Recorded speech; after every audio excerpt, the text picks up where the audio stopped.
মসজিদে নববীতে বসেন বয়ান করতেছেন, আল্লাহর নবী বলেন আমার কাছে তিনটা জিনিস প্রিয়। এক নাম্বার আমি নবীর কাছে এক নাম্বার প্রিয় হচ্ছে আত্মীব সুগন্ধি। দুই নাম্বার হচ্ছে আমার কাছে এই জিনিস প্রিয়, আমার কাছে নারী জাতি প্রিয়। এই মুসলমান ইমানদার আল্লাহ আজকে যদি আমাদের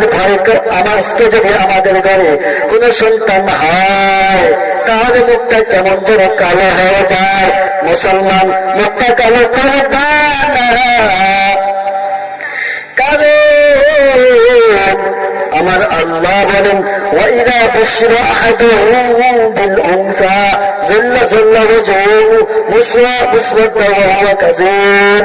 তোমাদের যখন কোন সন্তান হয় তখন তোমরা মুখটা কালো করো না, তখন তোমরা চেহারাটা কালো করো না। মুসলমান ইমানদার আল্লাহর গোলাম, আল্লাহর নবী বলেন তোমাদের যদি একটা কন্যা সন্তান হয় তাহলে ধৈর্য ধারণ করো, যদি দুটো হয় তারপরে ধৈর্য ধারণ করো। তারপরে যখন তিনটা যদি কন্যা সন্তান হয় তারপরে ধৈর্য ধারণ করো, কারণ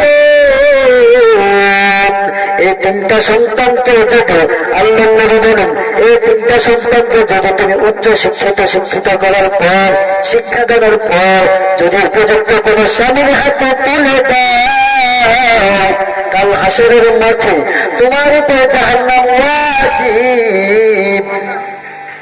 তারপর এই তিনটা সন্তান, তিনটা কন্যা জাতি, তিনটা মহিলা জাতি যার কারণে তোমার চেহারা কালো হয়েছে, এজন্য তোমার জাহান্নাম থেকে জান্নাতে চলে যাবে। এজন্য মুসলমান তোমাদের পা দুটো আগে লাগাও। আমি তোমাদের পা দুটো ধরে বলছি, যখন তোমাদের কন্যা সন্তান হয় তখন মুখটা কালো করবে না। আর অনুরোধ করে যায় তোমাদের এলাকায় মহিলা মাদ্রাসা রয়েছে, আলহামদুলিল্লাহ সকলে আদায় করো। নতুবা আমার আল্লাহ বলেছেন ইনশাকারতুম লাযিদান্নাকুম, যদি তোমরা আমার শুকরিয়া আদায় করো তাহলে আমি তোমার নিয়ামতের বৃদ্ধি করে দেব। আর যদি তোমরা আমার নিয়ামতের শুকরিয়া আদায় না করো তাহলে আমি তোমাদেরকে আরো আযাব দিয়ে দেব, এই নিয়ামতকে ছিনিয়ে নিয়ে যাবেন। এজন্য মুসলমান ইমানদার আল্লাহর গোলাম, ও পর্দার আড়ালের মা ও বোনেরা, মনের কান খুলে শোনো, মনের কান খুলে শোনো।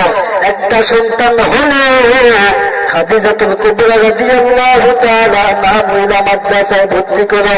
আজ যদি বুঝে নাও আসে আগামীকাল হাসরের ময়দানে তাদের বুঝে আসবেন।